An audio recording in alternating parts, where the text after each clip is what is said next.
I gave them a statistic that said 190 people a day overdose and die every single day in the United States of America. That is about a 737 plane. That's what about a 737 aircraft can carry. Could you imagine the national media attention it would get if they were reporting that a plane was crashing every single day and killing 190 people? But because it's 190 drug addicts, we don't feel that way.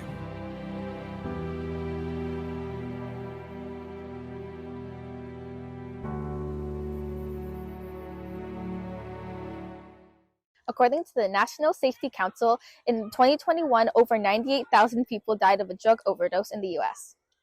Mathis Bowman was a 15-year-old who sadly died of a drug overdose. He thought he was taking oxycodone, but took fentanyl. In the next 20 years, we want to see a dramatic decrease in the amount of legal narcotics and fatal drug overdoses, like what happened to Mathis Bowman. Because of its potency and low cost, drug dealers often mixing fentanyl with other drugs, including heroin, methamphetamines, cocaine, and increasing likelihood of fatal interaction.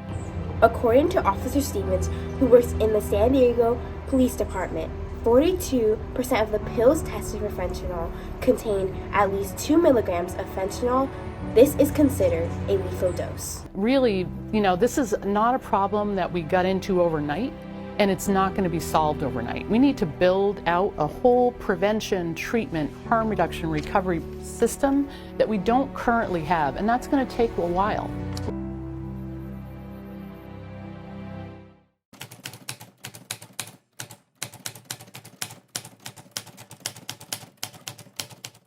We always look for the telltale signs of an overdose, which I just said is the respiratory depression. They usually have pinpoint pupils, so like really, really small pupils. Their oxygen levels are really low, so sometimes they might have like blue lips, blue fingernails. So we're looking for those signs. Obviously, if they're not breathing, we have to insert an airway adjunct. If they have a pulse, we use something called an NPA, which is a nasopharyngeal airway.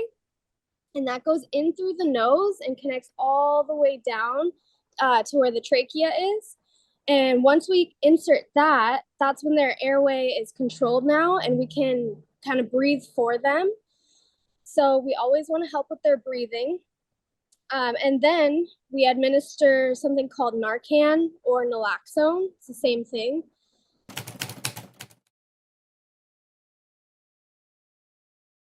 Narcan is a medicine that quickly fixes an opioid overdose. Natural opioids are chemical messengers, also known as neurotransmitters. In your body, there are opioid and opioid receptors. The Narcan attaches itself to the opioid receptors and clears the opioids from them. Narcan also blocks the effects of natural opioids. So when a person is given Narcan, they will have no natural opioids in their system and feel really bad. This medicine can quickly bring a person's breathing to normal rates.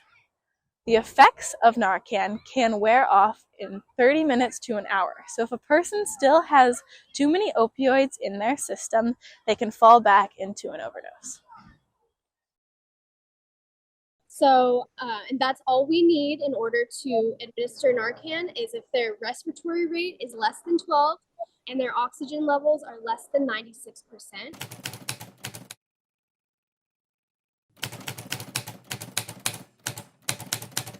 First thing we can do as a nation to help stop the opioid crisis would be to stop thinking of drug addictions as a crime, but to think of it as a disease that can be treated. An opposing view to help stop the opioid crisis would be to increase sentences for drug offenders. More than 3 decades ago, and I remember this well, I served in the House at the time, Congress responded to the dramatic rise of the use of crack cocaine by dramatically increasing sentences for nonviolent drug offenders. The government has given more than $5 billion to preventing opioid addiction in the U.S., but that is still not enough. Not just drug addicts, uncles, friends, cousins, normal people. Some people that just got in a car wreck and started taking a pain pill to manage it. One thing led to the other. And how fast it spirals out of control, I don't think people truly understand. There's a great hotline called Never Use Alone that saves countless people from overdose. Yeah, I think policy change would be the biggest one. I mean, what we really need is like a safe supply for that. I personally don't think that that's going to happen in the next 20 years, but that would be great. Absolutely. I would say safe injection sites, um, uh, having Narcan available and vending machines in every bathroom, every train station, everywhere. Drug overdose is a cause of so many deaths each year. This is a problem we need to fix immediately.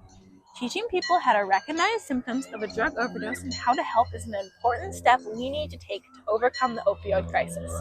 There are helplines and people to talk to, but those sources can only work if you know you have a problem. In my opinion, we need more support for families and loved ones with a drug addiction.